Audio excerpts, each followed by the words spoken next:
This case was filed by the estate of Andrea Tellez Rojas by her personal representative, Yadira Tellez Rojas. We call her the plaintiff.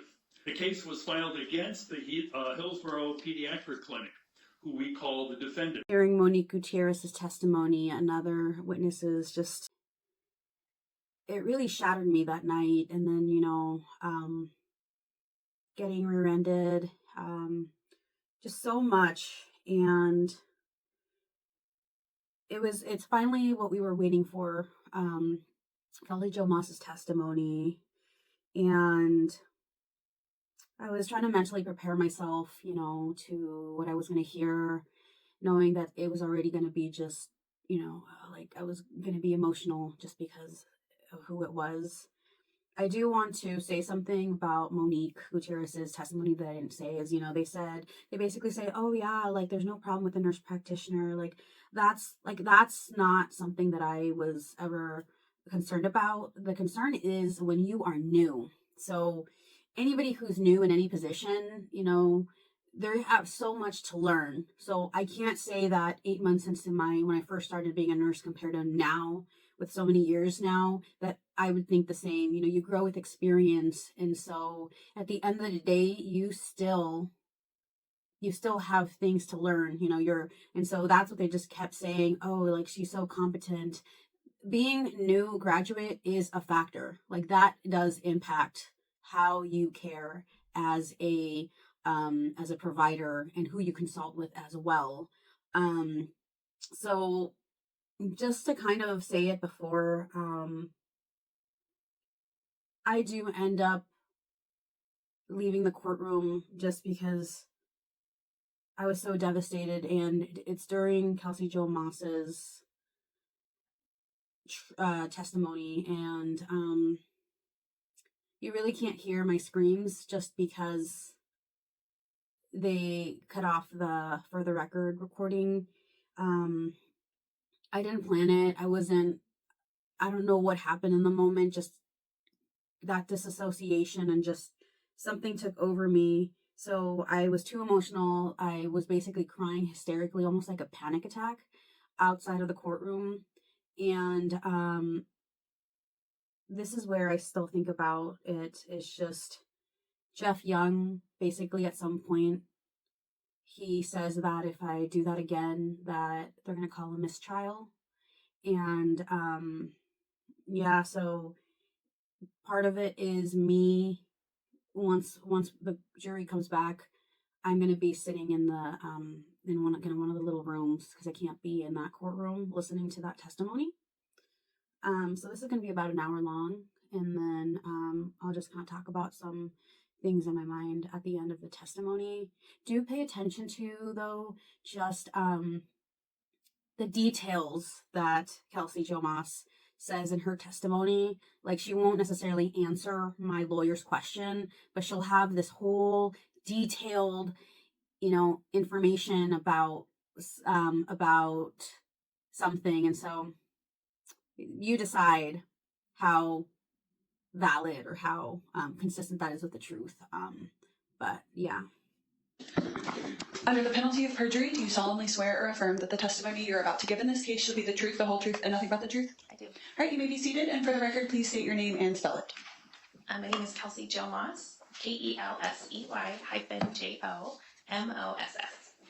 Okay, thank you, Mr. Voorhees. Thank you, Your Honor. Good morning, Ms. Moss. Good morning. I want to talk about your background before you started working at Hillsborough Pediatric. Of course. Is that okay? Yeah. So Hillsborough Pediatric was your first full-time job as a pediatric nurse practitioner, is that right? Yeah, before that I worked as an acute care pediatric nurse at Becker. And that was for your clinical rotations, right? No, I had clinical rotations as part of my training and education to become a nurse practitioner, but I worked as an acute care pediatric nurse at Becker. That was separate. I see. And was that full-time work or part-time? It was part-time work. I worked through grad school. And do you recall how many hours you worked there? I can't give you a cumulative. I worked every week. I was a 0.5, so I worked at least 20 hours every week. Okay. And again, Hillsborough Pediatric was your first full-time job as a pediatric nurse practitioner? Yes, it was my first full-time job as a provider. Yes. Right. And I'm going to ask you to move about 3 or 4 inches closer to the Okay. microphone. Oh, perfect. Is that better? We'll find out. just you just slide your chair just a hair. They don't want you too close because then it starts popping. Definitely. Okay. And Go ahead. thank you, Your Honor. You were hired by the clinic sometime January, February 2020, is that right? My official start date was January 1st of 2020. I see. And when did you first start seeing patients full time? January 1st was a holiday, and so I started that Monday right after. So at the time you saw Andrea for the first time in August, you had been in practice about 8 months. Yep, going on 8 months. And you've now been in practice for 4 years. I've been in practice there for 4.5 years, yes. And now that you're more experienced, would you agree that the threshold for a new provider to send kids to the ER should be lower? Not necessarily. I think it depends on the person who's sitting in front of you. I think in my education and training, as well as when I worked as a pediatric acute care nurse, I had a lot of patients that I cared for who rapidly changed. And so I think regardless of your training, the signs that you're looking for are the same. And as a provider, if you're seeing a sick kid, you're weighing the potential for overburdening an emergency department versus being cautious about what's going on with the kid. Not necessarily. I think that if the person who's sitting in front of you has any signs of instability, then they weren't going to the emergency room. But Andrea didn't have those signs when I saw her at either visit. Andrea didn't have signs of instability? No, she had a normal heart rate. She was active and engaged with me. She could hold a conversation and explain her history really thoroughly. She could walk throughout the clinic, get on and off the exam table. Her pulses were normal. She had no chest pain, no trouble breathing. She had no signs of distress. Okay. But you're talking about the August 12th visit? I'm talking about both visits, both the August 5th and August 12th. And we'll go through each one of them individually, okay? Okay. So the August 5th visit was the first time that you ever met Andrea, correct? Yes, that was the first time I had the opportunity to meet Andrea. And she was brought in by her sister Brenda. Yes, I believe Brenda was the caregiver that was with her. And Andrea showed you a page from her notebook where she documented some of her signs and symptoms, isn't that right? That I don't remember. I remember having a really detailed conversation with Andrea where she was able to really thoroughly describe everything that she was feeling, including give me kind of a detailed list of everyone who's in her family and what they did for a living. I don't have a recollection of seeing a journal or anything like that. Okay. And you diagnosed Andrea with an upper respiratory infection on August 5th? I believe I diagnosed her with a viral illness, yes. A cold? Well, I think the word cold is a little bit difficult. I think a viral illness can look like a lot of things. It can look like influenza. It can look like, I think what a lot of us think about with a cold, where we might have a little bit of a sore throat and a runny nose. It's kind of a broader term that can look like a lot of different things. What was your diagnosis on August 5th? I don't remember the ICD-10 code that I used because that's a little bit different, but I remember distinctly in my plan and in my conversation with Andrea and her sister that I said this is consistent with a viral illness. Do you believe that you had a clear diagnosis on August 5th? I do. I believe that I was able to take the history that Andrea provided to me and the findings I found on exam, and it fit with a viral illness, yes. And you instructed Andrea and Brenda to bring Andrea back if needed, if her symptoms continued. Yeah, that was part of the instruction I gave, but every time I see a patient for a sick visit, I describe to them what I think is going on, and I also make sure they know when we need to change our plan. So when we need to escalate, meaning go to the emergency room or come back to clinic. So what were your instructions to Andrea at that time? I can't tell you the exact words that I used, but I know that I described, I described what I expected to kind of happen as she moved through the viral illness, and I remember telling her what signs to look for that meant she should come back to clinic versus needing to kind of seek more urgent care. So August 12th, 2020, you remember that day? I do, yes. And that was a Wednesday? Yes. And on that day, Andrea was brought into the clinic by her mother, Martha? I believe so, yes. And at that time, it was the second time Andrea had seen you in 7 days. Yes, which is, it's not an uncommon event that happens in primary care. I often see the same people multiple times, especially if things are changing or if they have a new illness. And you were aware that Andrea had been seen at the urgent care clinic 3 days earlier? Yes, during the visit, Andrea shared with me that she had gone to urgent care over the weekend. Did you review the urgent care records? I can't remember the exact time that I reviewed the records, but I do know I reviewed the urgent care records that day. And before you walked into the exam room, Andrea was groomed by Sarah Ewan, is that right? Yes, it's routine at our clinic that the medical assistant grooms the patient, which means that they bring him back to the clinic room, they get their vitals, they figure out why they're here, and they get the chart note ready for me. And Sarah Ewan did that on that day? Yes, I believe so. She was a medical assistant that I worked with very often at that time. And before you went into the exam room, Sarah Ewan reported to you, is that right? Sorry, that wasn't for me. Okay. Yes, so before every time I go into a room, my medical assistant gives me a 1 to 2 line summary of why the person is here to see me. And Ms. Ewan told you that Andrea vomited in the exam room? Yeah, she had shared that Andrea had vomited. Yes, I do remember that. And you heard testimony yesterday from Ms. Ewan that, at least according to her, Andrea looked sick. You heard that testimony yesterday? Yes, I did hear that testimony yesterday, and I do remember Andrea clearly. I remember that she looked like she wasn't feeling well. Okay. So you would agree that Andrea looked sick? Yes, I would agree that Andrea looked like she was feeling nauseous, like she had just kind of thrown up. And before you walked into the exam room, was the fact that the family was concerned enough to bring her into the clinic, take her to urgent care 3 days earlier, and then back to the clinic all within a 7-day period, did that elevate your concern for Andrea? Yes, I always take that into note. So it's a routine part of my practice before I walk into an encounter with a patient. I look at their vitals from the time that I'm seeing them today. I look at the most recent time that they were there. So I knew that I had seen Andrea the week before. I remembered her very clearly. I also remembered how she looked when I saw her the week before. And so I remember when I walked into the room, I even said that to Andrea. I said, hey, how are you doing? I just saw you a week ago. Can you update me on what's been going on? And were you concerned that she might need an elevated level of care at an emergency department, given it was the third time she'd seen a provider in 7 days? Not necessarily. I think that you have to take the entire patient into consideration. I think that you can't take one piece by itself and make any clinical decisions. You have to look at the overall picture. So for Andrea, I knew that she had seen me the week before. As I mentioned during the visit, she shared with me that she had gone to urgent care over the weekend. And so I took that alongside how she looked when I saw her, which was, active, engaged, alert, with no signs of distress, but clearly feeling under the weather.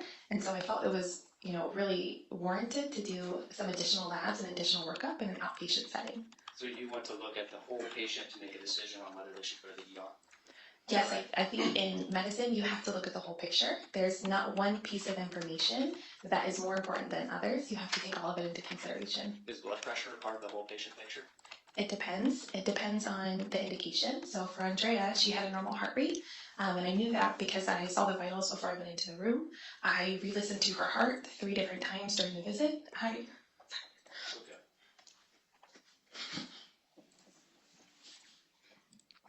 I felt her pulses through her body. I felt how warm she was to touch. She was not cool. She was not clammy. Ms. Moss, why don't you take a breath so that we can get an accurate record? Just let me know. You need to pause for a minute, it's okay. Yeah.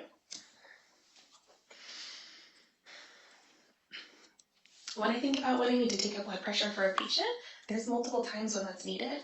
I look at, do they have signs on their exam that their heart's working well, which Andrea did. Her heart, when I listened to it, was regular. There were no murmurs.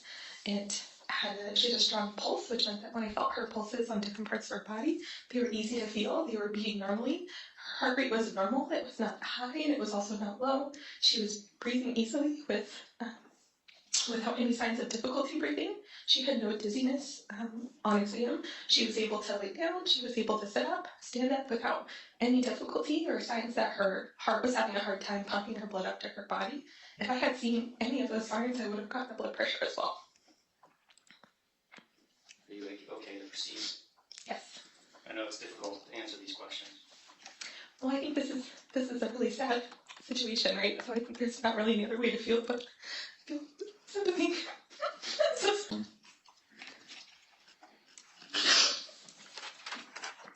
We have Kleenex there if you need.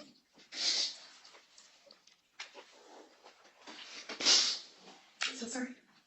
Okay. I'm ready. Yeah, of course. Did you measure Andrea's heart rate? I did. It's a routine part of my practice to take a look at the vitals that my medical assistant takes, and then I re-listen to the heart. I listened to it with my stethoscope. In Andrea's case, because I knew this was the third time that she was in clinic, and she had been vomiting, and her headache was bothering her. I wanted to make sure that I felt her pulses to make sure it was consistent with the vitals that I saw, and it was. It's not uncommon for me that if I go into a room and I see the person in front of me is breathing faster than what the vitals said that they were, I will retake it myself.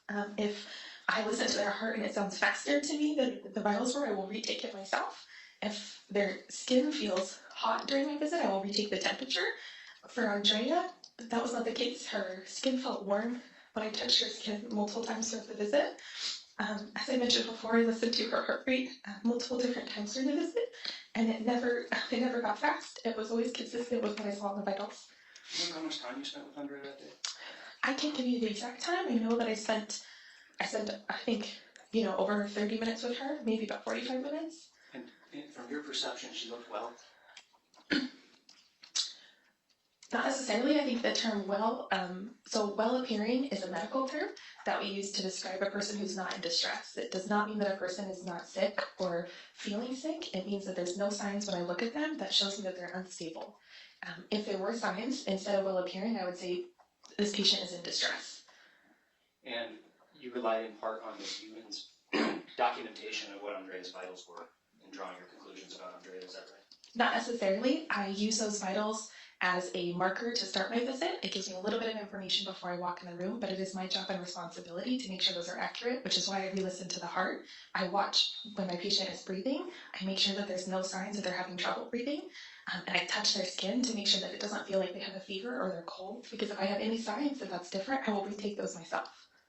So you took Andrea's heart rate? So yes, as I mentioned before, I re-listen to the heart rate with my stethoscope, and I also feel the heart rate when I'm checking pulses on the body. And did you document anywhere in your chart from August 12, 2020 that you had measured and recorded Andrea's heart rate? No, because unless I find the heart rate to be different than what was taken, I don't re-document it. So as I mentioned before, it's not uncommon. I see young people for a variety of things. I see patients often for things like respiratory distress. If I walk in the room and their respiratory rate is much higher, I re-document that in my physical exam. Do you have a recall of what Andrea's heart rate was when you measured it? Yes, in the setting that I know the parameters of normal for a person her age, and I know that it was normal. I know that it was not over 100 beats per minute, and I also know that it was not under 60 beats per minute. Did you listen for a full minute when you measured her heart rate? I did. I listened to her. When I'm listening to heart sounds, there are, 6 points on the heart that we listen to heart sounds. I listened to every single one of them. And as I mentioned before, I listened when she was sitting up. I then had her lay down and I re-listened. I had her stand up. It was.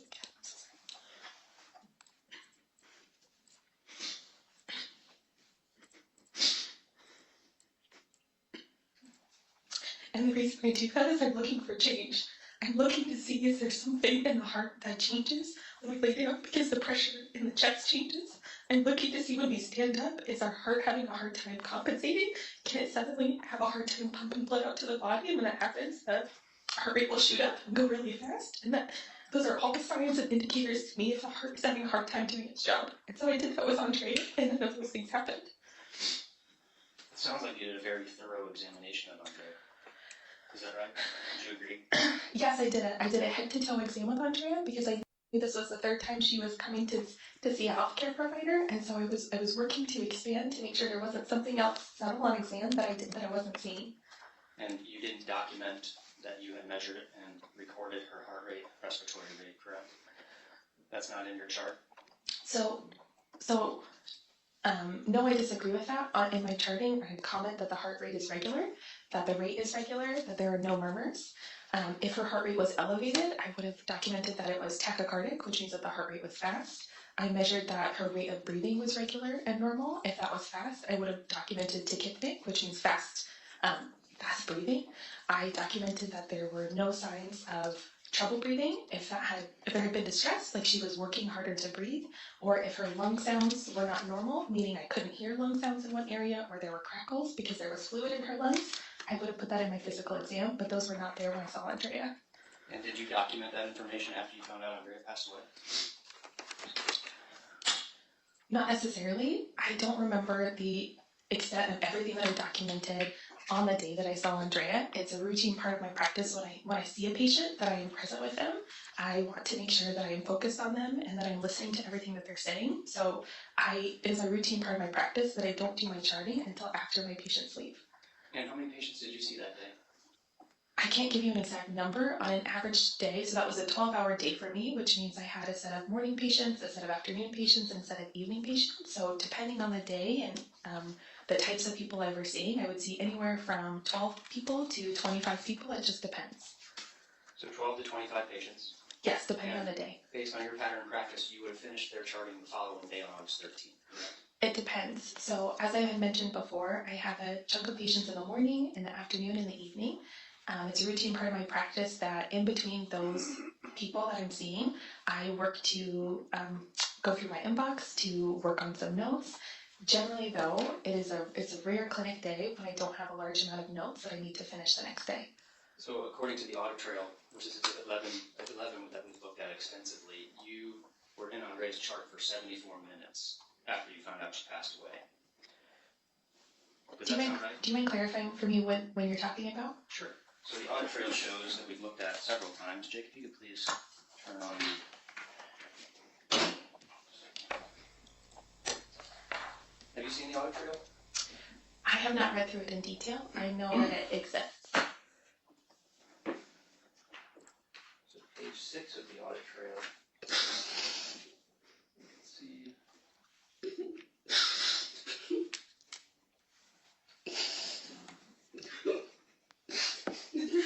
I'm going to get me my knife.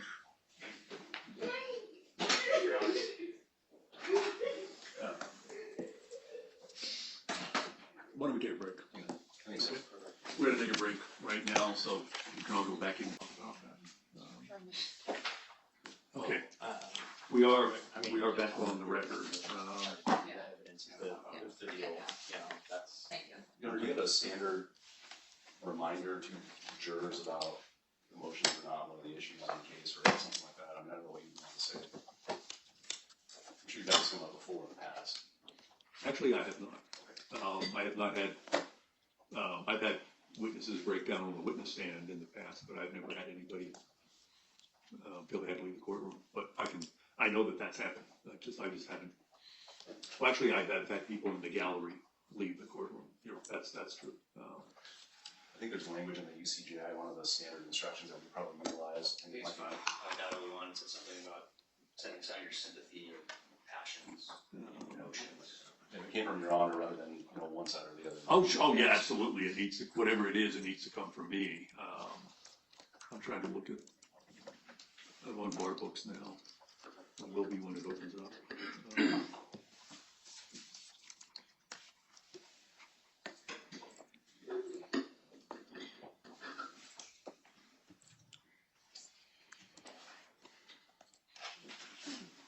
If any of you see something in the UCJI, feel free to let me know.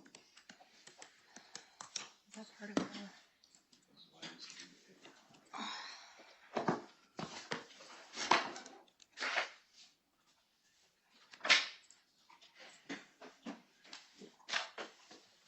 It is in 5.01, it's the second paragraph. Which one? 5.01, the precautionary instructions that you already gave the jury, the second paragraph.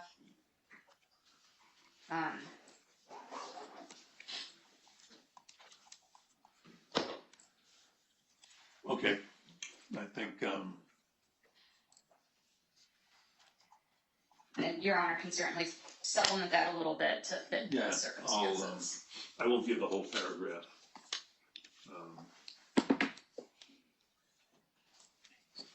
Steve, yeah, can you email me that document that you had out?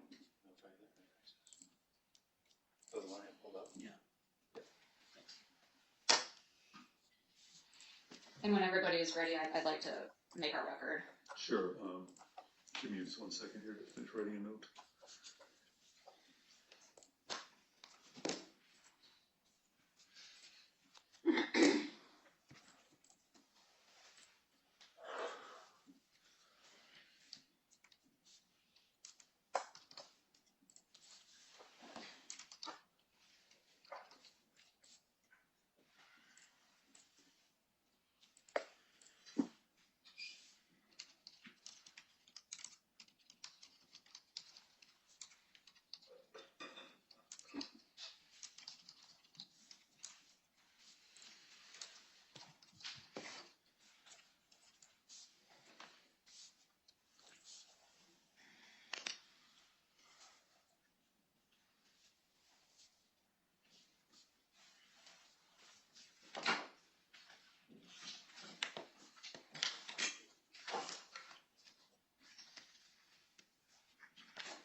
was thinking of saying something along the lines of, as you can imagine, this trial is a very emotional experience for many of those involved. This is not uncommon. I will remind you, though, that people's emotions are not part of what you will use to decide this case. Can you add a sentence, something, like you are here to decide the facts of the case from the evidence? It's the first sentence of Well, that sentence. actually, I had, my next sentence was, your job is to decide the facts from the evidence. And, yeah, I had thought of that and I stopped before I just read that, but, I didn't want to sound too harsh to the jury, but, sure, I can add that. I mean, that's appropriate. It's the same. There's already the instruction We don't have given. any objection to that, I think that's appropriate to have that. Yeah, I mean, we've had several witnesses become emotional on the witness Yes. stand. Yeah. From both, both sides. I think all of us have become emotional in one way or another. Well, yeah, sure, I have too. So Ms. Hayes Rojas, I completely understand that certain testimony is difficult to sit through, and I guess thanks to technology, we had WebEx set up in one of the little rooms out there. Something else that we didn't used to have, but that's good. So if you feel you need to do that, do you want me to let the jury know that Ms. Rojas, Hayes Rojas, may leave to watch part of this on a monitor that's set up just outside the courtroom? Or? That's part of my concern, Your Honor, and why I would ask that we just agree. Of course, she's entitled to be here, and just for the purposes of the record, I'm not. My argument is, of course, not to take away the pain from losing her sister. But my client is entitled to have a fair trial, right. And I think that any nature of her leaving is disruptive and unfair to our client. And so I would ask just for an agreement that while Ms. Moss is on the stand, that she observe the trial on WebEx. And I do have some case law to cite just to put the court on notice and counsel on notice. They've already been told that if an outburst like that occurs again, then we will move for a mistrial. Yeah. Is there any reason, perhaps during this testimony, for her not to just watch it? And I can tell the jury that she is watching the trial in a conference room just outside the courtroom. I would prefer that than a potential mistrial. Sure. So it was our suggestion that she watch over WebEx. I don't have any issue with that. Oh, okay. Obviously, you have a right to be here, so it's your choice. But as was explained, they could potentially move for a mistrial. So I just want to be fair, so I have no problem doing WebEx, Your Honor. Okay, and you can do that with any witness you want. It's helpful if you make the decision before the witness takes the stand, but, I certainly understand why that didn't occur here. But, okay. It won't happen again. I think it's just this specific witness there. But Yeah, no, that's understandable. I have a few minutes to speak to my client here. Just a few, because the jury's been out for 45 minutes now.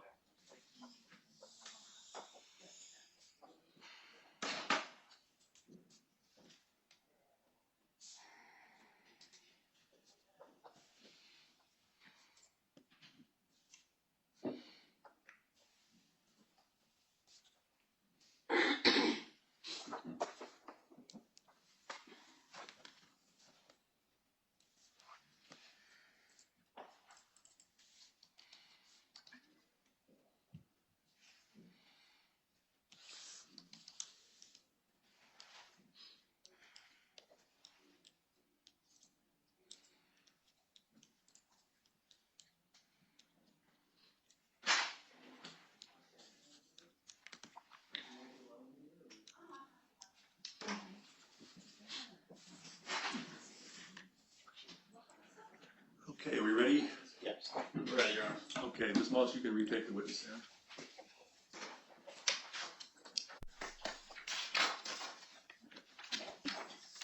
I'm not going to remind you in front of the jury that you're still under oath, but you know you are. Okay. let's bring them in. I think the judge has one. Okay, here. Use this one, it's got-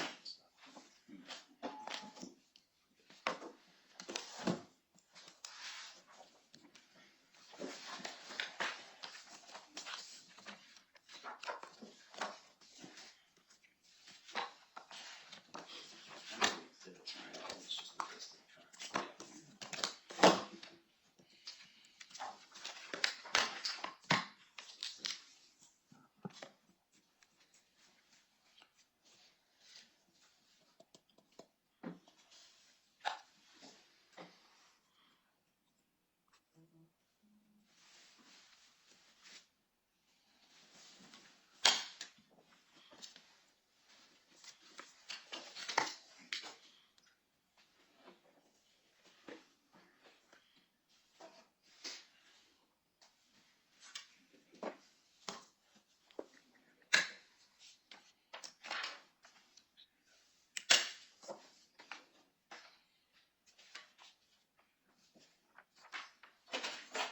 Please rise for the jury.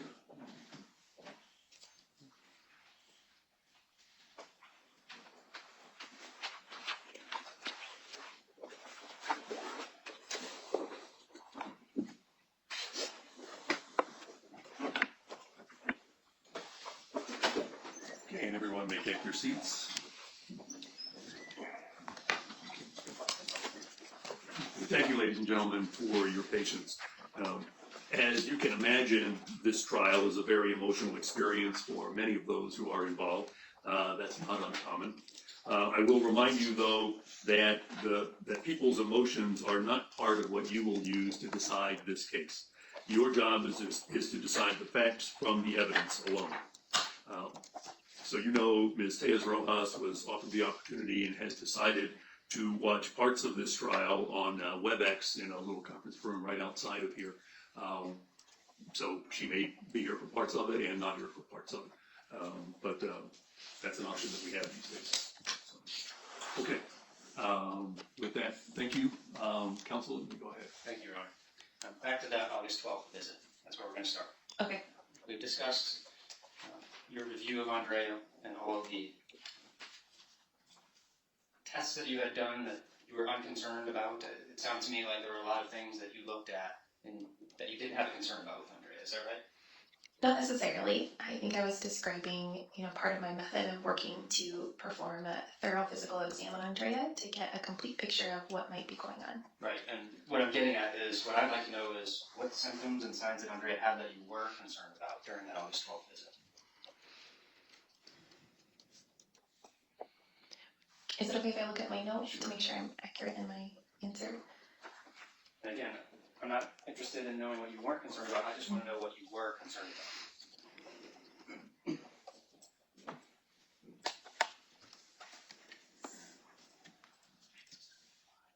Yes. That's Plaintiff Exhibit 5 for the record. Yes, so I had noted that Andrea had shared with me that when I had seen her in clinic on the 5th, she had certain sick symptoms. Then a few days after I saw her, she felt better. And then a few days before I saw her on the 12th, things changed. She developed new symptoms and a return of old symptoms. And so in situations like that, when I'm seeing people who their symptoms, change over time or go away and come back, that in itself is just a clue for me to dig in a little bit deeper, to get a little bit more information and make sure I am expanding out when I'm looking at the whole picture. So I want to go one by one very slowly. Okay. So the first thing you were concerned about was that Andrea's symptoms seemed to go away, and then they got worse when she came back in to see you on the 12th. Is that one thing that you were concerned about? That was one thing that I took note of to make sure that I got additional information about. Was that concerning to you, that her symptoms seemed to go away and then got worse? Again, that was information I took note of to know that I needed to ask additional questions.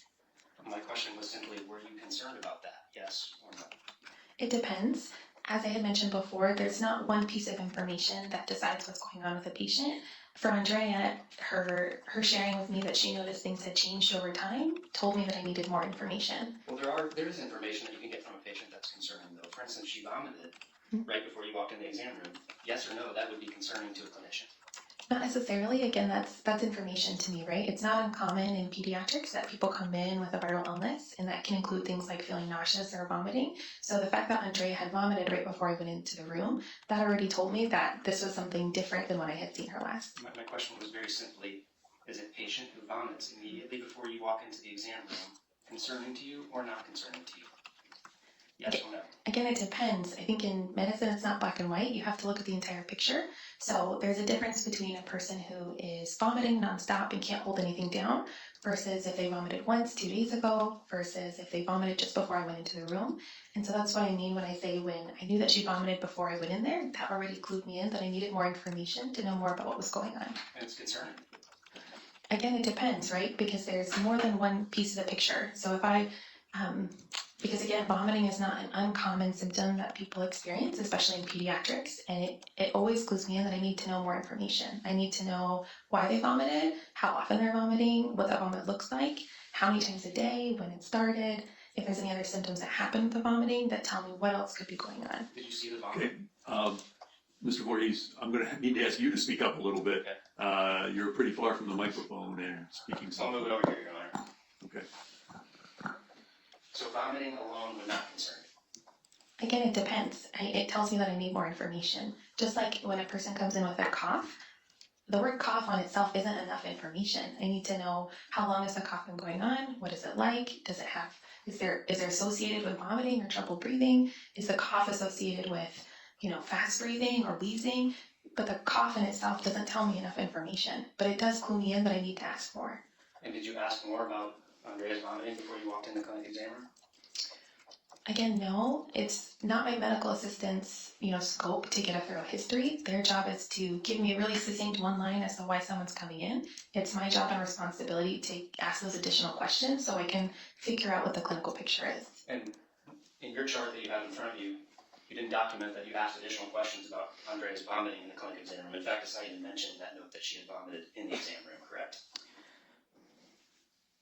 I'm just going to take a look at my note real quick.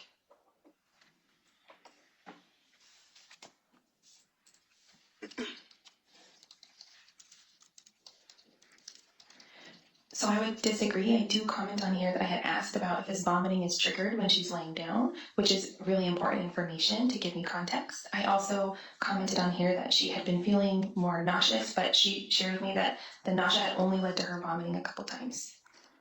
And you're referring to this section of your exam, which is page 1 of Exhibit 5, correct? That is the section of the history that Andrea provided to me. And where in this history does it say that Andrea threw up in the exam room right before you walked in?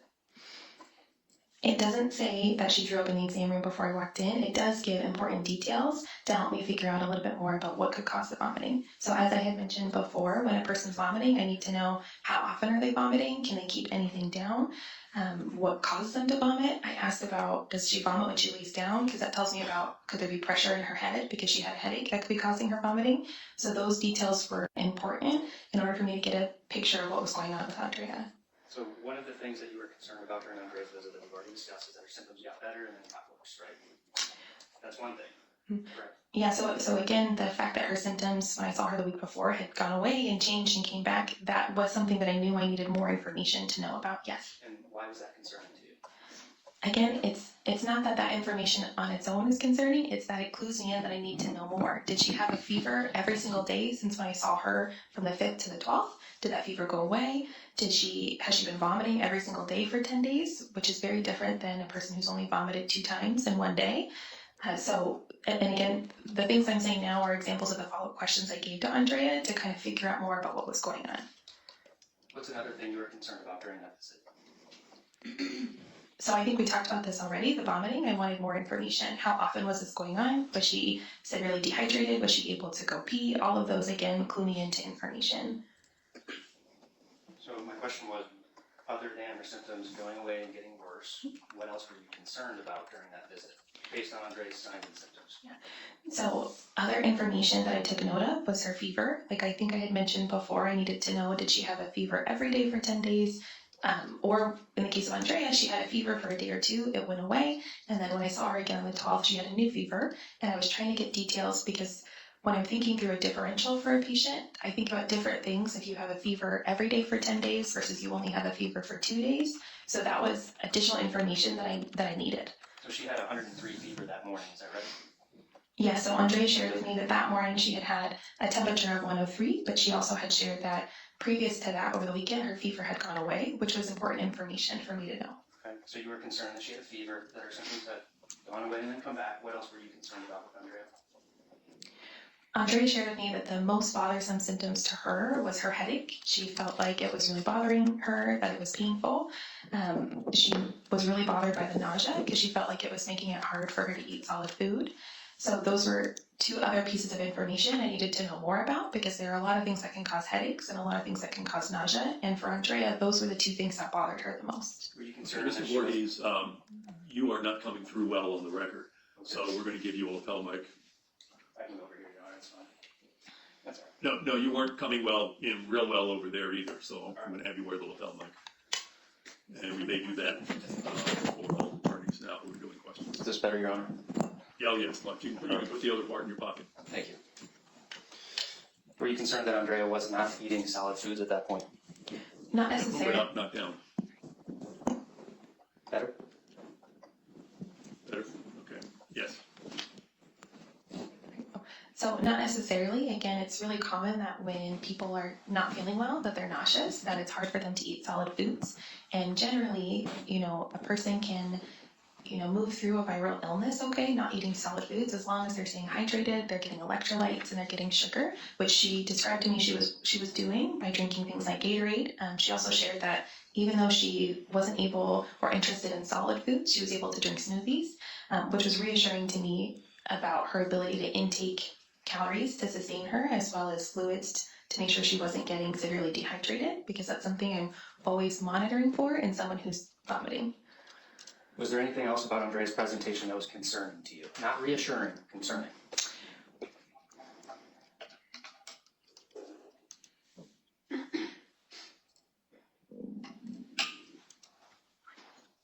It's difficult with the word concerning, because I think every symptom that someone shares with me is something that it's my responsibility to get more information about. So for Andrea, she shared with me that she still had the cough from the week before, but that it was a lot less. And so I still asked additional questions about that cough.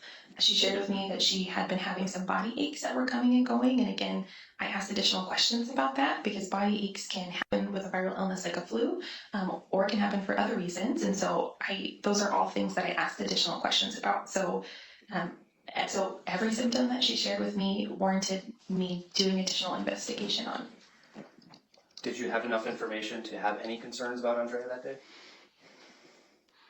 Because it sounds to me like any single symptom to you is not concerning. You need more information and you need to ask more questions before you become concerned. So at what point were you concerned, if at all, when you saw Andrea on August 12th?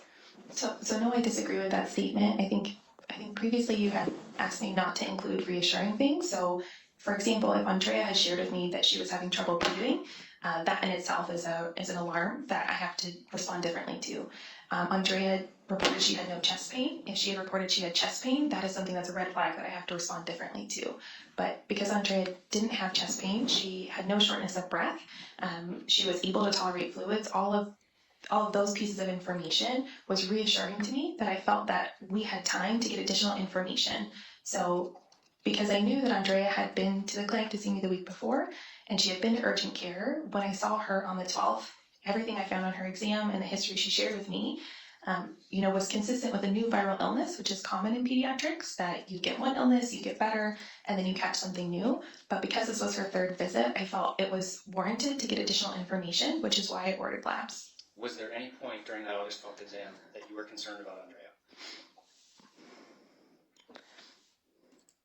Yes, I was concerned in that I felt, because this was her third visit and her symptoms had changed, that it was important for me to get additional information to make sure there wasn't something else going on, which is why I ordered labs. When you had that concern about Andrea, what were you thinking could be the underlying cause of her issues? So when I see someone, like when I saw Andrea, I am often thinking about a really wide differential. So as I mentioned before, a cough can be caused by a lot of different things. If you are coughing and you're having trouble breathing, that can mean something different than if you have a really junky, productive cough that's been there for 3 weeks. So for Andrea, her symptom picture was consistent with a viral illness, but because she was sharing things like a headache that was really bothering her, I was on my exam working to rule out something really scary like meningitis. Because she was nauseous and vomiting, I was also working to rule out something else scary, like a new onset of diabetes that can happen in young people, where it causes persistent nausea and vomiting. I was also working to make sure I wasn't not seeing a sign of a bacterial infection in her body somewhere, which is why I did a urine test in clinic, and I also sent her to get labs to show me if there was a bacterial infection somewhere in her body. I was working to see, could this be a different kind of viral illness that can cause things like mono, which is also why I ordered the labs that I did. And those are just some of the things that I was considering, because a lot of her symptoms, like I mentioned, were consistent with a new viral illness, but I still felt it was, needed to get more information. So it would be fair to say that you did not have a clear diagnosis. No, I don't think that would be fair to say. I think, again, as I mentioned before, her symptoms were consistent with a new viral illness because her symptoms had changed. There were new symptoms that weren't there the time I saw her the week before. She had had multiple days where she felt better. But again, because I knew that this was her third time seeing a healthcare provider, I wanted to get additional information to make sure there wasn't something else there. You've seen the emergency room records? Briefly, yes. That would be planned for Exhibit 7A.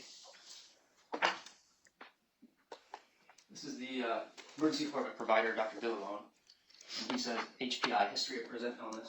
Otherwise healthy 13-year-old female who was reportedly feeling generalized malaise, diarrhea, vomiting, fever over the past several weeks. Had a negative COVID test and has been being followed by her primary care provider as an outpatient without a clear diagnosis. Where do you think he obtained that information from? I can't speak to that. It's when a patient goes to the emergency room, I don't get to talk to the treating provider there, so there's not a way for me to specifically say what I had been considering for the diagnosis. However, what was available to the team in the emergency room was the set of labs that I had ordered, and I had also called ahead when I knew the family was going to the emergency room to tell them a little bit about the symptoms Andrea had shared and what we were working up for. Do you disagree with Dr. Villalone? No, I'm not saying that. I'm just saying that I can't speak to his clinical thinking in that moment. And would you agree that you're a provider such as yourself who did not have a clear diagnosis of a patient who'd been seen in the clinic twice in a 7-day time period, the safest thing to do for the patient would be to send them to the emergency department?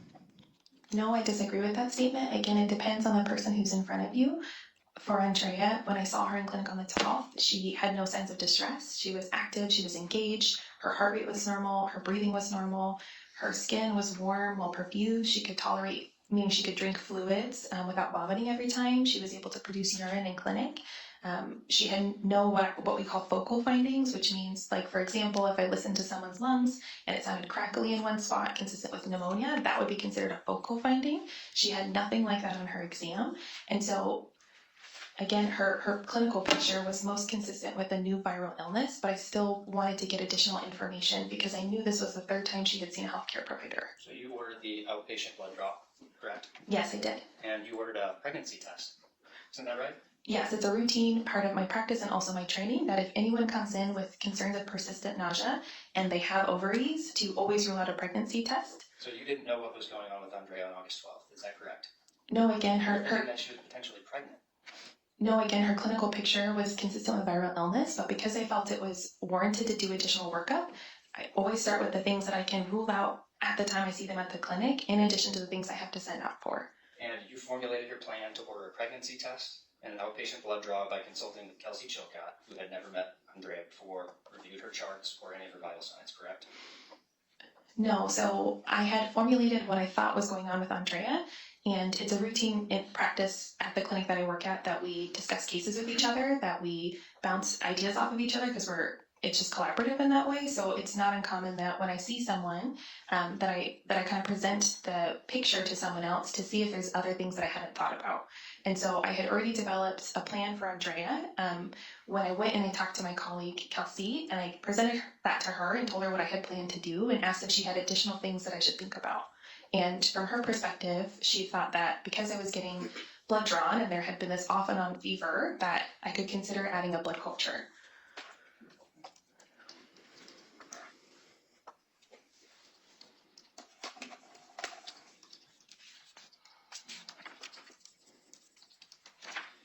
When Andrea came into the visit with her mother, Marta, throughout the entire visit, did you hear Marta speak English at any time?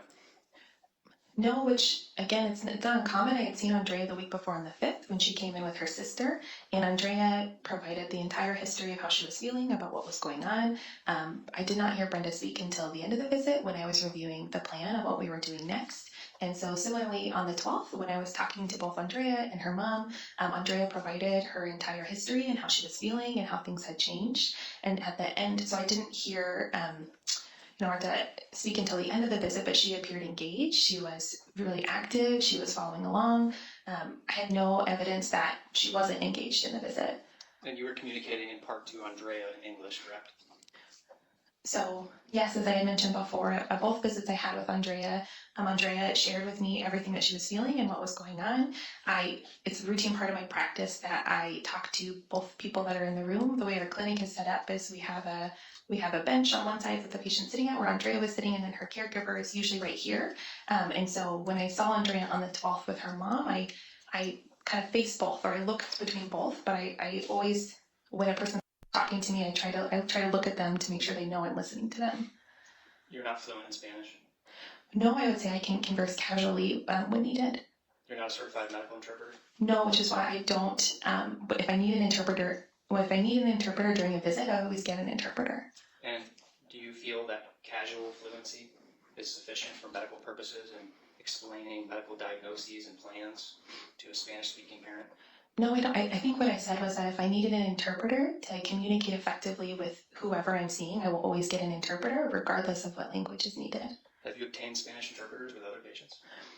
Yes, in the clinic that I work, I'm really fortunate. We have a variety of people who come who have a variety of languages. I regularly use interpreters if I ever have any evidence that anyone is not understanding what's going on in a visit. I took your deposition, and you told me in your deposition under oath, your sworn testimony was that Martha did not say a single word during that visit. Is that correct? I think what I remember of the visit is throughout the time that I got the history from Andrea. Andrea was the one who was speaking to me. At the very end of the visit, when I was discussing the plan with Andrea and her mother, is when I heard her mom speak. What did her mom say? So I can't remember exactly what she said. I know that I discussed with both of them. The plan was that I thought this was a new viral illness, but I wanted more information. I thought that we should get labs, that the lab was closing at 4, and they were this was around 3:30 or 3:45, I think. So I had said, I need you to go to the lab right now, and then I'm going to send some medication to the pharmacy to help with the nausea, and then if at any point, though, you feel like you're getting worse, I want you to just go straight to the emergency room. After I gave that plan, Andrea and her mother started talking to each other. I remember at that time, they started talking about their plan in Spanish. I remember them talking about maybe going home first. And so at that time, I said, no, I need you to go to the lab first. But again, I need you at the lab. I'm going to send medication to the pharmacy, but if you get worse at any point, I need you to go to the emergency room. You told Andrea and her mother Marta that if Andrea got worse, she needed to go to the emergency department. Yes, I did. It is a routine part of my practice whenever I'm seeing someone for a sick visit that I discuss what signs they need to look for to escalate care, whether that's when to come back to the clinic or when they need to go straight to the emergency room. And we can see in your chart, which is page 8 of Plaintiff's Exhibit 5, the plan comment where you documented. Discuss with family labs versus ED. Is that what you're referring to? Your discussion with Andrea and her mother about the emergency department? I believe so. I think that's what we talked about in my deposition. And this entire plan comment, we know from looking at the audit trail, was added after you found out Andrea died? I can't speak to that. I know that it's my routine practice that I finish my chart notes after I see my patients. So for Andrea, I know that I finished my chart note the next morning. I don't remember what I added when. Well, we heard from Ms. Mullen yesterday that this is the audit trail. The Bates number is what we call it at the bottom right corner of the page. This is Hillsborough Pediatric 0737, and that's Plaintiff's Exhibit 11. Ms. Mullen told us that the old value is what you had entered in your chart on August 12th, and the new value column is everything you entered after you found out Andrea passed away on the 13th. And we can see in the top right corner, Kelsey Jo Moss on August 13th, 2020 at 10:19 a.m. And if we look here, it says, discuss with family, labs versus ED. So that was added after you found out Andrea passed away, correct?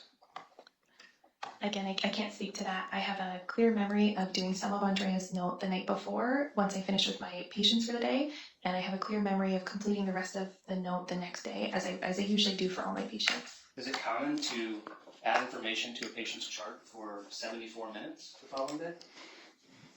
Is that common in your practice? Well, not necessarily. I think every chart takes a different amount of time. In the case of Andrea, I was working on her note the next morning, and then I found out she had passed away. I became really upset, and I needed to take a break before I could finish the chart note.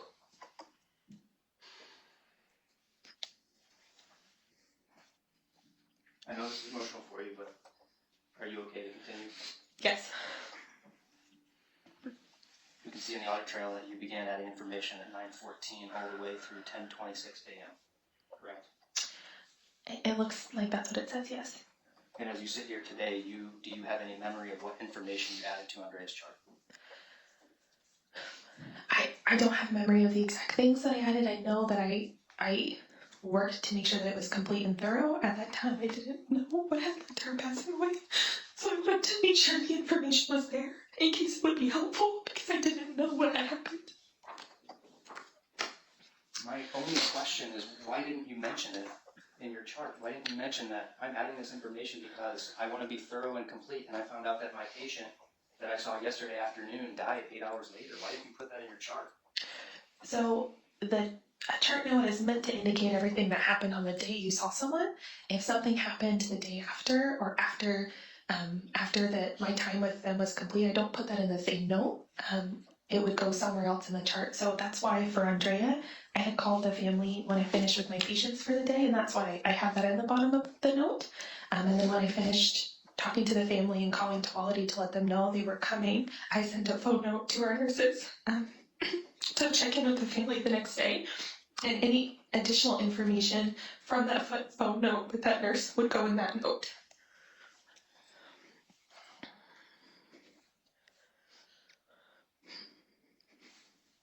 Your attorneys mentioned the benefit of hindsight in going back and reviewing the case. You heard him ask those questions to some of our experts. Yes. Didn't you have the benefit of hindsight of knowing Andrea died when you were adding this information to her chart?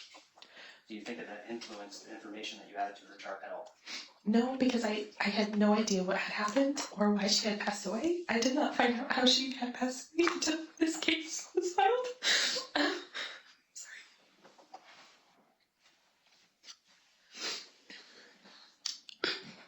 So the only thing that influenced my note, well, there wasn't anything. I did what I always do, which is I make sure that my notes are complete and accurate so that if they are needed, whether that's for another provider who's seeing someone or in the case of Andrea, if any of that information could be helpful to figure out what had happened, I wanted to make sure it was there.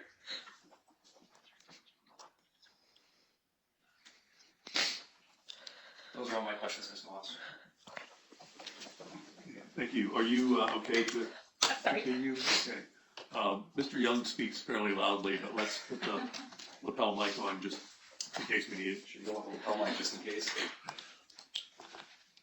I'm happy to hand it over to you. That's okay, I'm doing everyone a favor. Ms. Moss, I only have a Okay, couple. yeah, if you're gonna be standing there, then we can get you with that. Oh, thank you. Ms. Moss, I'm only gonna have a couple of questions. I'll be as brief as possible. Because we are gonna be calling you later on in the defense case when we start our presentation of evidence, okay? Okay. There's been a lot of discussion about your charting the day after you saw your patient, Ms. Diaz-Rojas, on August 13th. And you've already explained to this jury how you did not know why she had passed, and you thought it would be important to make sure that your charting was complete. But what I want to ask you about is, on the day that you saw Ms. Diaz-Rojas, in the intervening period of time, the hours that you had after that visit, were you also actively documenting and engaged in her clinical care through the course of the day in between patients? Yes, I would say, I knew that I had sent Andrea to the lab after I had saw her. So when I was in between my afternoon patients and my evening patients, I checked to see if there were any lab results. I saw that some of them were available for Andrea, so I looked at them. I didn't see anything that looked like it was going to change the plan that we had made together before she left. And I wanted to make sure the rest of the results came in. And so then I knew I could call the family at the end of the day. I returned to my patient care, and then when I finished, I re-reviewed the lab results that were now available, and I called the family to check in to see how Andrea was doing and to go over the lab results that I had available. And so after the period of time where you had the visit with Ms. Diaz-Rojas and the lab results that came in, were you also doing other things in terms of Ms. Diaz-Rojas' care, like entering orders and making sure that things that you needed to effectuate your plan were in the process of getting done? Yes, I'd say, when a person leaves my care, the most important things are that they know what's happening next, they know when they need to change our plan, when they need to escalate care, and that everything is in place to do that plan. So for Andrea, it was important that I had all the lab orders placed and that they were sent, that I had the orders placed for her urine that we had in clinic. And so those are the things that I prioritized to make sure that part of our plan could move forward. So you had a plan, and it sounds like the focus of your charting that afternoon after the visit was to make sure that that plan was in process and in place, right? Yes. And you were asking questions about how you communicated your plan to Ms. Diaz-Rojas and her mother, Mrs. Osorio. Did you do that in English, or did you also do that in Spanish? I started with the plan in English, like I mentioned before, to Andrea and her mother. When I heard them talk about going home in Spanish, I reiterated the plan in English and then I said it also in Spanish. And then I asked Andrea and her mother if they understood me, and I asked that in English and in Spanish, and they both said yes. I asked if they had any questions, and they both said no. Do you remember what you said to them in Spanish? I don't remember the exact words that I said. I know that I said something to the effect of what I said before, which was you need to go to the lab right now, then to the pharmacy to get the medication, and then if you get worse, to go to the emergency room. Can you tell us generally what you said to Mrs. Osorio and Ms. Diaz Rojas in Spanish? Sure. I said, necesita ir a la laboratorio en este momento, ahora. Después, ir a la farmacia para medicación. Pero si estás peor, necesita ir a la emergencia.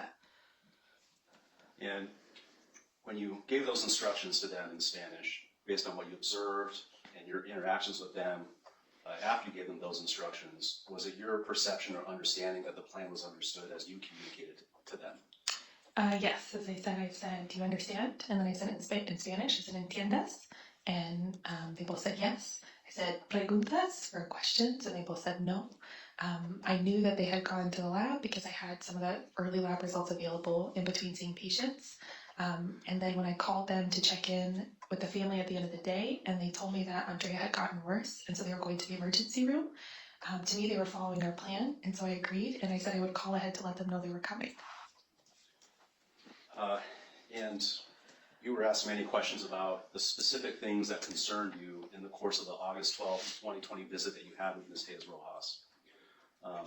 Were you asked detailed questions about anything that was reassuring in the course of that encounter? No. And so since we'll be calling you in the defendant's case later on in this trial, we'll have you come back in and explain to the jury some of the reassuring things that you found on exam. Okay? Okay. All right, I don't have any other questions, Your Honor. Thank you. Okay, redirect. You called the family after you received the lab results around? Microphone. I can speak louder, Your Honor. Thanks.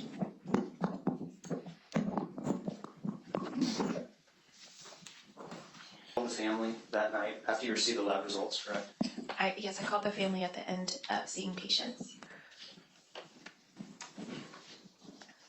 And do you remember speaking with Marta? No, I remember calling and introducing myself, and then the phone was passed to Andrea's sister. When you made that phone call, you used an interpreter, correct? So yes, so when I called the family, I called with an interpreter. At the end of the clinic visit, as I mentioned, I said my instructions in English and in Spanish, and both people understood. However, I knew that I was going to be talking about lab results. I did not know if an interpreter was going to be needed. And unfortunately, if I call a family and they need an interpreter, I have to hang up the phone, call the interpreter, and call back the family. So if I'm not sure, then I err on the side of having the interpreter on the phone with me. So you err on the side of caution using an interpreter to discuss important complex medical information, correct? So it depends, right? Because in the clinic, I have the benefit of getting to walk in and I get to see the people that I am talking to. I get to ask information. I have the ability to see them and interact to gauge if I need an interpreter. If at any time I see that they don't understand me, I get an interpreter. I don't have that benefit on the phone, and that's why I did that in this case. And you were concerned when you saw Andrea's lab results? So I knew that her lab results, that some of them were abnormal, but some of them were normal and reassuring. The ones that were abnormal were non-specific signs of inflammation. And in the context of Andrea looking how she looked in clinic with me, I had no signs that she was in distress, which is also why I wanted to call to see how she was doing. So I keep hearing you talk about what was reassuring to you, but were Andrea's lab results concerning to you? Again, there were some results that were abnormal, which is why I needed additional information to know how Andrea was doing. And that was also why when the family told me that they noticed that she got worse, why I thought it was appropriate and a good plan to go to the emergency room. And you're aware that the Tualatin Emergency Department has an inpatient laboratory, correct? I'm aware that the emergency department, when they order their labs for their patients, that it's a different process than when I order them as an outpatient provider. Those are all my questions. Thank you. Okay, thank you. You may step down. So I'm not buying a lot of her testimony. Like I said, the trial was 4 years after my sister's death, and there is no way in HE double hockey sticks that they didn't know if they were going to get sued. You know, they had all this time to prepare, you know, working with lawyers at the Oregon Health Justice Center. And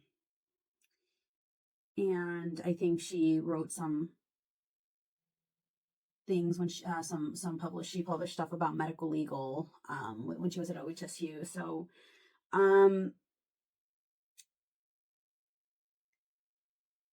it's just, you know, a lot of the things don't add up. I'm not going to believe what she says, because I'm going to believe what my mom said about, my mom never heard ER.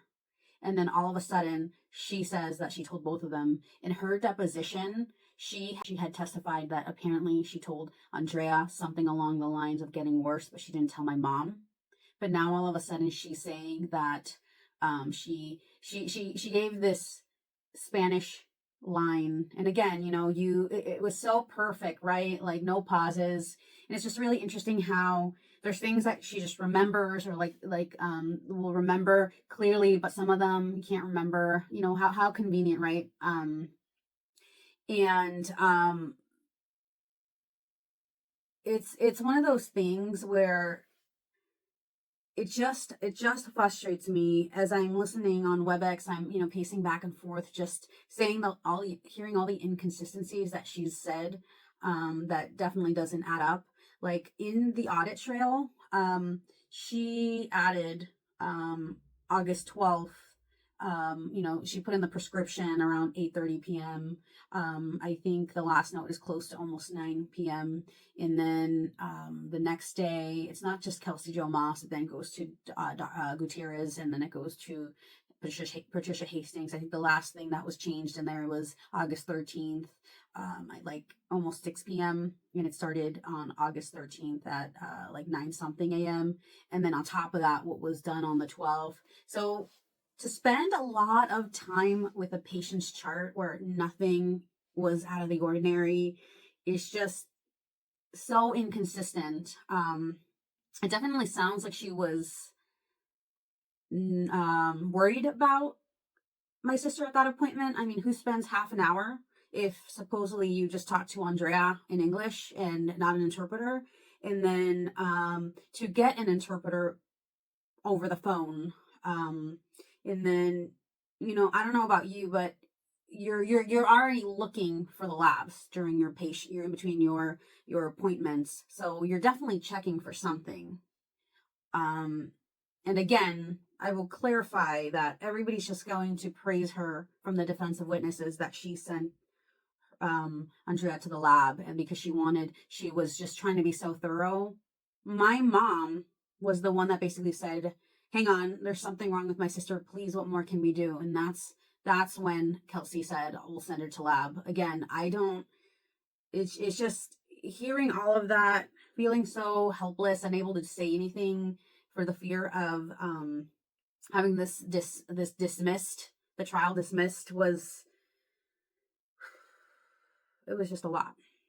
So that's not the last part of hearing Kelsey. We will hear from her later on. And then I did find out a lot of things that were inconsistent, and some updates about Hillsborough Pediatrics. So just listen to everything that they say, and then I'll let you know kind of what I got from actual employees about how it was versus how it's now. Person on the defense witness list is his name is Kevin Hatcher Ross, and he's a pediatrician MD, and these are just some of the stuff that in his testimony that I found were, you know, very interesting.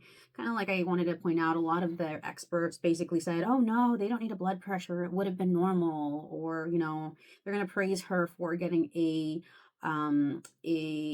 pregnancy test. So I do want to clarify, I'm not necessarily upset that they got a pregnancy test, but the fact that they are trying to make it seem like, oh, praising her for getting a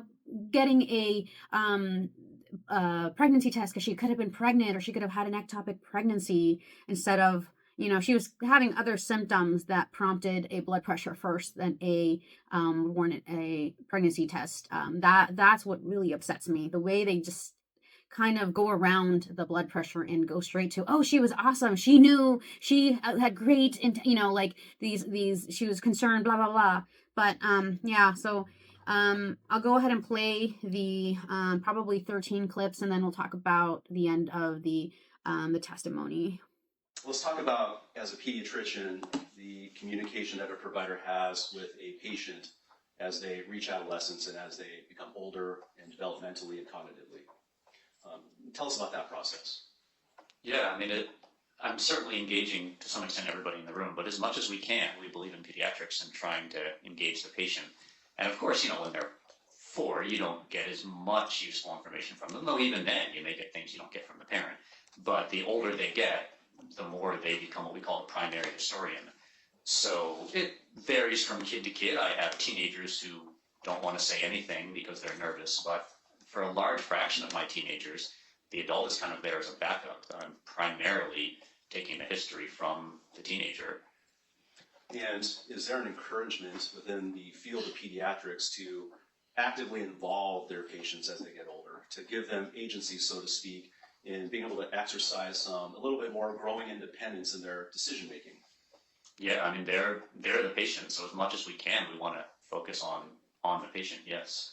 And that's not to say that it's a blanket, hard and fast rule. Now that you're this age or that age, we can't talk to you anymore, but it's an evolving process, right? Yeah, definitely. And it depends on the patient and the circumstances. Absolutely. How the visit is going, the situation, the patient, everything, yeah. As an example, is there a certain age in pediatrics where the parent or guardian or the family member who's with the patient in the room is often asked to exit the room or be excused from the encounter so that the provider can have a direct dialogue with their patient? Yeah, so there's actually laws that starting at 13, there are certain things where the patient has the right to medical privacy. So, you know, for example, if I'm asking if somebody's sexually active or if they use THC, those are questions the patient has the right, if they choose, to keep their answer private from their parents starting at 13. So then I'm not typically going to be asking those questions to the parent in the room, because at that point the patient's just given up their confidentiality. So as a routine part of my practice starting at 13, if there's anything that might touch on issues related to sex, substance use, or mental health, I'll take at least a moment without the parent just to make sure there aren't things that the patient wants to talk about separately from things that they have the right to privacy they want to talk about. Chest, heart, lungs, all that stuff. And under PE it says constitutional. So what does that term mean in pediatrics? That means not any one given body part, but more kind of overall. So things like, do you look acutely toxic or not? Do you look awake or half asleep? Stuff like that. And is that something that's determined by a pediatric provider at one point in time, or is that determined through the course of the entire visit? I mean, in a sense, that's the most important part of the physical exam, and I make a judgment on it the second I walk in the room, but that judgment then is always evolving. So I may have someone that I walk in the room and think, okay, they look well appearing and alert, and by the end of the visit I'm thinking, actually, no, I think that was inaccurate. The next interaction that the Tellez-Rojas family had with the healthcare system was a call to the advice nurse at Randall Children's Hospital on August 8th of 2020, which I think was a Saturday. This is Defense Exhibit 102. Why don't you tell us what's significant about this phone interaction with the advice nurse at Randall? Yeah, well, so at this point, the fever came back, so now it's over a slightly longer stretch of time that she's had the fever. And then, you know, clearly she just felt a little bit worse. Like, she had a headache and said it was quite bad. And she said she was dizzy. So this sounded like someone who was not getting better the way many people do with viruses, and the way, of course, we would have hoped she would have. And the recommendation from the nurse was go to the emergency department now or PCP triage. What does that mean? I think that what that means is that they were worried enough that they felt like over the phone they couldn't be sure this wasn't emergent. So either, I think the PCP triage means either go see your doctor so they can assess in person how you are, or just go to the emergency room to be safe. But I'm not positive. We don't use that, I think, exact same phrasing with our nurse advice. Sure, understood. And after this, did you see in the testimony what the family chose to do after Yeah. they had this call to the advice nurse? Yes. And what happened next? So they went to the urgent care and were seen there, and again had a kind of similar visit of going through the symptoms and doing the exam to the visit on the 5th. And did you see in Exhibit 103, which is the note from the urgent care visit to the Randall Children's Hospital Urgent Care Clinic on Cornell, that there were vital signs taken? Yep. And what were the vital signs? I don't think I have them in my head, but I guess looking here, pulse, temperature, respiratory rate, and oxygen. So again, kind of there must have been a weight also. Kind of the standard ones that would get taken. And all normal, is that right? Yes, all normal. Okay. And no blood pressure was taken, right? Correct. And is that not an uncommon thing? The majority of sick visits I see don't have a blood pressure taken, yes. Okay, and then as part of this, you saw in the records that Ms. Winchell provided some instructions with, as part of the discussion of signs and symptoms to be mindful of. What's the importance of telling a family member or a patient something like this when they leave the visit? Well, I mean, I don't have a crystal ball, so I don't know what's going to happen later, but I know some of the things that could happen, so I don't feel like it's the patient's job to know they have the advantage of being there and knowing themselves, but I have the advantage of knowing some of the things that I might expect. So I see someone with a cold, I know some people with colds get ear infections, some people with colds get sinus infections, so I tell them some of the things to watch for, so that then if those things happen, they know to come back. When you saw the documentation and all of the things that Ms. Moss did in her examination, Ms. Tejas Rojas, how would you characterize the breadth and the depth of what she did and how she determined what she found? It was a really thorough history and exam. She really worked out quite a bit. So she did ask a lot of questions and asked a lot of pertinent follow-up questions, and then she did a pretty careful head-to-toe exam.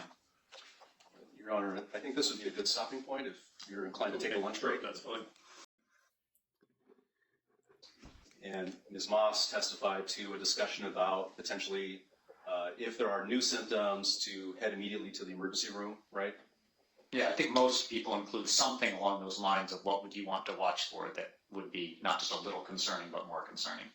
And for a sick visit like this happening in an outpatient pediatric clinic, why is it important to have that kind of discussion with your patient before you let them go? You're seeing them for one moment in time. That's a snapshot. You don't know if it was a good moment or a bad moment, if there are things they forgot to mention to you, and most importantly, you don't have a crystal ball. So you don't know what's going to happen after they leave, and there might be things that would happen that if you were aware of it would greatly change how you perceive the situation. So you can't go over every possible avenue that could happen, but you have to make sure families understand that you're trying to figure out what you can that moment, but things could change and new information might change how worried people are. Now, Ms. Moss ordered a number of lab tests, and we've seen a few of them. I'd like to go through some of the other ones as well. This looks like a urinalysis. Can you tell us if there's anything here that sticks out to you in terms of the urinalysis that she ordered? No, which argues against diabetes and certainly against UTI, but many other things the urine wouldn't show anyway. Okay. Also, no sign of dehydration here, I suppose. Okay. You also heard discussion about a pregnancy test. Can you tell us exactly why it is that a pediatric provider would want to order a pregnancy test in the context of a female patient who's having nausea vomiting? Yeah, once someone is of the age they could be pregnant, I think almost all of us learn over the years it's not a good idea to assume you're always getting an accurate history. It's so cheap and quick and easy to make sure someone's not pregnant. And I'm sure I'm not alone in having seen multiple patients where, based on the history, I should have had no concern for pregnancy, and that was the diagnosis. So in other words, any time there's even any chance that could be possible, you just get it because you don't want to miss that. You're worrying somebody isn't infected, and actually it's just that they're pregnant.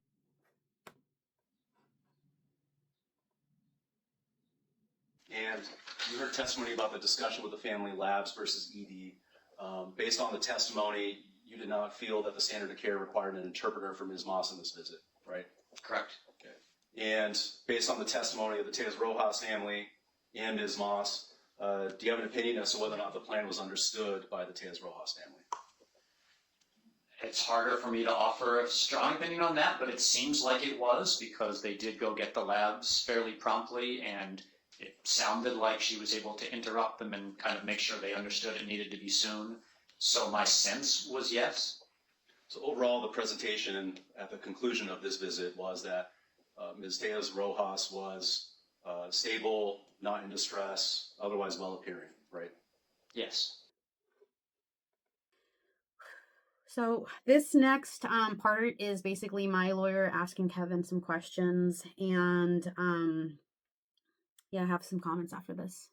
How many years of practice do you have as a pediatrician now? 17. And in all the years of your practice and your experience and your training, how many cases of pediatric myocarditis have you seen? None. Okay. And in your understanding, how difficult is it to diagnose something like a lymphocytic pediatric myocarditis? Yeah, it's famously difficult to diagnose. I mean, the problem is that kids are resilient, so they tend to be able to compensate for a long time until their what we call compensatory mechanisms stop working. So there are some things that are urgent that get obvious pretty quickly. You have appendicitis or meningitis and the relevant body part really, really hurts, or you're having severe asthma. Even my nurse could tell looking at you, you're having trouble breathing.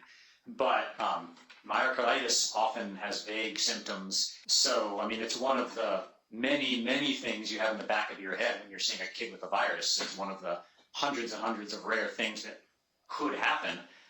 But like all of those things, you don't go down that path unless you have things pointing you down that path. So specifically signs of cardiac dysfunction. Which Ms. Tejas Rojas did not have, Did not based have. on the lab results or the clinical presentation to Ms. Moss. Yeah, did not have muffled heart sounds, irregular heart rhythm, chest pain, fainting. The things that I was taught would be the symptoms of myocarditis. That even in that case, people miss it, but where people say you have to think about it in that case, she didn't have those things. Thank you, doctor. Cross-examine? Dr. Hatcher, have you consulted with Mr. Young, defense counsel, on other cases besides this? This is the third time he's asked my opinion. I've always been curious. I don't know if it's because I'm the head of the department or if it's just that, but I happened to get an email one time, hey, anyone in your department interested in consulting? And since I do our own internal quality review, I thought it would be interesting to see that from other clinics as well. So how long have you worked as a consultant to Mr. Young? Well, I don't exactly consultant for him, but I think sometime pre-COVID, I think I had another case he asked me about and that did not go to trial. And sometime years before that, I had another case that also did not go to trial. But the rest of the time, I mean, he's not at Vancouver Clinic, and what I do for a living is see patients. When were you hired in this case? I think about a year ago, but I don't remember. Do you remember? I'm not on the same. Sorry, I'm sorry. I don't remember. I mean, I'm sure I could get into my email where I allowed electronics and find out, but I don't remember. I mean, most of my brain, it goes towards my patients, not this stuff, so. Somewhere around 2022, does that sound right to you? That's certainly plausible, yes. Do you speak Spanish? Yeah, not fluently, but I speak Spanish. If a patient comes into your office and their parents don't speak any English, do you get an interpreter for that visit? Most of the time, no. Sometimes, yes. Do you converse with only the patient? It varies. If the patient is old enough to converse with me, I always converse with the patient. But I certainly will often also ask the parents, is there anything she's forgetting, or do you have other questions, or that kind of thing. And you feel comfortable with your Spanish? Well, in most situations, but times I don't, or times the parent doesn't, we get an interpreter. So it's very rare now, but early in my career, it wasn't that rare that either I would decide we'd benefit from an interpreter, or the parent would decide that we would benefit from an interpreter. Is it pretty easy to get an interpreter at your clinic? Yes. And I'd like to talk about two different things that happen in an exam with a pediatric patient. One thing is the history, and you mentioned on the stand that you like to get that from the patient, right? As much as I can. As much as you can. And then you might consult the other people in the room to fill in any blanks, right? Yeah. Occasionally, the parents, you can tell they're just listening to see if they have anything to add in, and I don't have to be as explicit about it. But other times, I'm explicitly asking the parent, sometimes she'll say, I don't know how many days, or I don't know what the temperature was, and then I'm more directly involving the parent. And did you hear the testimony of Dr. Gutierrez from Hillsborough Pediatric Clinic? I read it, I didn't hear it. And she mentioned that it's always the parent that is the final medical decision maker for the plan upon discharge of that pediatric patient. Would you agree with that? Yeah, other than for that rare category of things I was talking about earlier where the patient can have autonomy, for the rest of the things, ultimately, as long as you're a minor, the parent is the ultimate decision maker. And it's important then that as a pediatrician, when you discharge the patient with a plan, that the parent understands that plan. You would agree with that? It's important everyone I was communicating with understood the plan. Let's talk about vital signs. At the vital signs that were collected by Miss Ewan at the August 12th visit, the respiratory rate, I believe, was 24. Does that sound right to you? Yes. And you went through the chart pretty thoroughly with Mr. Young, and you remember that part? Yeah. Okay. And when you researched the respiratory rate for someone the age of Andrea, you found that to be elevated, right? Well, the table that we used for the Harriet Lane 14 to 22 is the normal range for 14 and up. So I was curious, is that typical for what other places say? So I did some quick looking, and most ranges, that was the upper range was 21 or 22, some of it was 24 or 25, but for a significant fraction, that was slightly elevated. And did you have an opportunity, I saw in your file that was provided by Mr. Young's office, that you had the transcript of Dr. Anthony Chang's testimony that was given Yes. for the first day of the trial, and he also thought that that was an elevated respiratory heart rate, and you agreed with him with that. What, elevated respiratory rate? I'm sorry, yes, respiratory rate. Yeah, well, he was giving, I think, 12 to 15, which was part of what prompted me to look it up, was that was much lower than I'd understood it to be for kids, and that's not what I ran across as being the normal range. But the end result is you both agree that it was an elevated respiratory rate for Andrea on that day. Yeah, from his perspective was very elevated, mine was minimally elevated. You mentioned on the August 12th visit that the pregnancy test was another data point that you would want to collect as a pediatrician, right? Yeah. And I think your words were it was cheap, quick, and easy. That's something you could do. Would it have been cheap, quick, and easy to also get a blood pressure? Well, sure, but with pregnancy, either they're pregnant or they're not, and if they are, and you're missing it, you could be missing an ectopic pregnancy, you could be doing all sorts of other evaluations when the issue is that they're pregnant.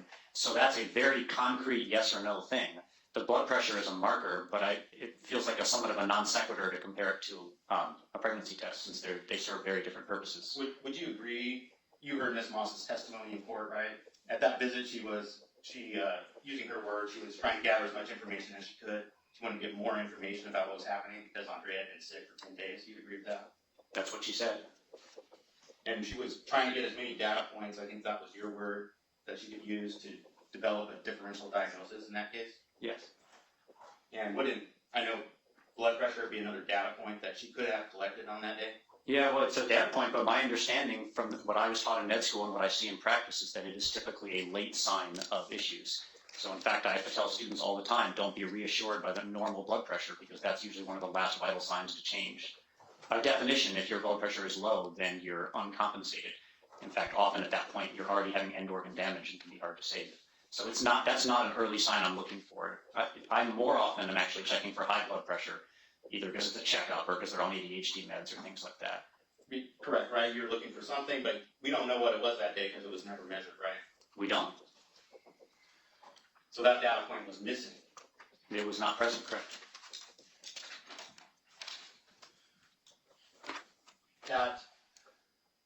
At your clinic in Vancouver, are you able to do chest x-rays?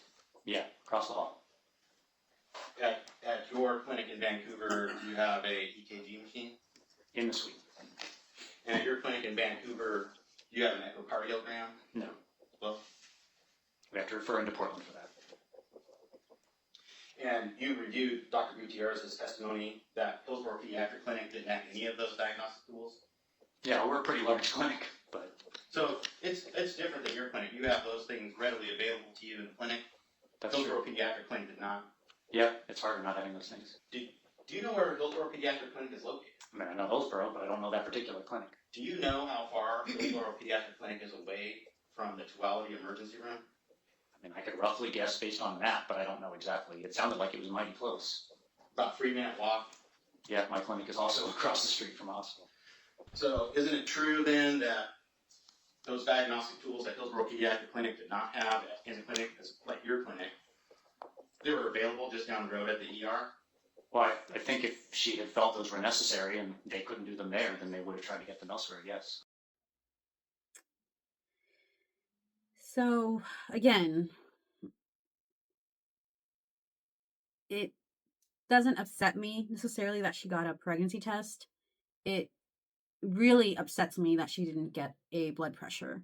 Like, it's just funny how all the experts, they're just going to praise, they're going to cut around the bush, like I'm saying, how blood pressure isn't needed. Kids are so stable. It wouldn't have been irregular. Like, you don't know that. And first of all, the notes from Kelsey Jo Moss, if you notice, Jeff Young will see, you see that it's documented, not, and she didn't have blah, blah, blah. Because at my deposition, my 9-hour deposition, he was trying to say, did you see how this is documented? And I kept saying, yes, I see that that is what's documented, meaning I see that it's documented, but I'm not believing that those are the actual vitals or the actual presentation, because as we saw from the audit trail, a lot of these things were updated after my sister died. And, let's just say, even if there was an ectopic pregnancy, what are you still worried about? Hemodynamics. So why wouldn't you check a blood pressure with the concern for hemodynamics? Just saying. Dr. Hatcher Ross. Also, I couldn't find his LinkedIn, and I keep saying a lot of the expert witnesses, I couldn't find their LinkedIns. I did find one or two, but looks like a common theme that I saw was the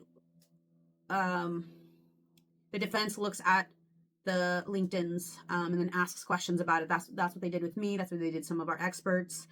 And so I just find that interesting. Why can't I find your guys' LinkedIns? Also, bro, you were saying that according to you that the Harriet Lane vitals were a respiratory of 24 that my sister had was not significantly elevated. According to Harriet Lane, the marker that you use, it says that over 12 years old, my sister was 13, a normal respiratory rate was 12 to 18. So it wasn't just mildly elevated. It is closer to what Dr. Chang said. So pointing that out. Yeah, so it makes me wonder how many things are missed with pediatric cardiac things with if a pediatrician is not checking. You brought the flames and you put me